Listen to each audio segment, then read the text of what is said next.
एक निजी कार्यक्रम में मोतिहारी पहुंचे केंद्रीय मंत्री सतीश चंद्र दूबे ने वक्फ संशोधन कानून का विरोध करने वालों पर किया पलटवार। कहा कि डकैत ही इसके रखवाले थे और जज थे तो न्याय कैसे मिलता। इस कमेटी में सिर्फ एक खास वर्ग के मुस्लिम थे, अब सभी मुस्लिमों को इससे फायदा मिलेगा। अब इसमें आधी आबादी को भी किया गया है शामिल ताकि गरीब मुसलमानों को उनका हक मिल सके। सतीश चंद्र दूबे, मुट्ठी भर लोगों ने इसे अपनी पैतृक संपत्ति समझ लिया था, अब इसमें सबको समाहित किया जाएगा। आरजेडी के लोग अब क्यों नहीं ये मांग कर रहे हैं कि इस पर अस्पताल और विद्यालय बने। तेजस्वी वर्ग किया करारा कटाक्ष, कहा कि ये मुंगेरी लाल के हसीन सपने देख रहे हैं, उनकी यहाँ कभी भी सरकार बनने वाली नहीं है। तो क्या कहना चाहेंगे इस पर आप? देखिए, देश का इतिहास गवाह है। आज़ादी के बाद जब कानून बना तब से समय समय से हर कानून में संशोधन होता है। वक्फ बोर्ड में भी संशोधन की आवश्यकता थी और इसमें संशोधन किया गया और राष्ट्रहित में बहुत ही महत्वपूर्ण बिल है। एक तो था कि इसमें कि किसी डकैत को ही जज बना दीजिए, तो जब भी जजमेंट करेगा तो डकैत के ही पक्ष में करेगा। उसमें जितना लोग सदस्य थे वो केवल मुस्लिम ही थे, उसी वर्ग के लोग थे।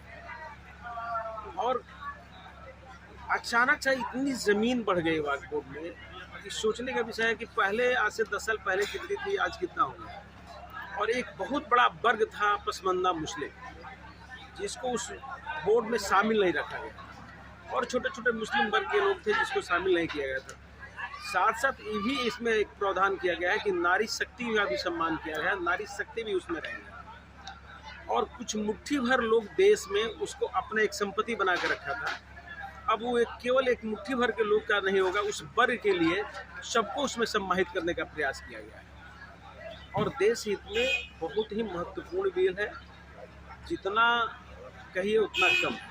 इसको लेकर जदयू में जो मुस्लिम नेता लोग हैं उसको काफ़ी नाराज चल रहे हैं। ढाका के कई मुसलमान नेताओं ने आज इस्तीफा भी दे दिया। देखिए, वो मामला बनता है नीतीश बाबू का।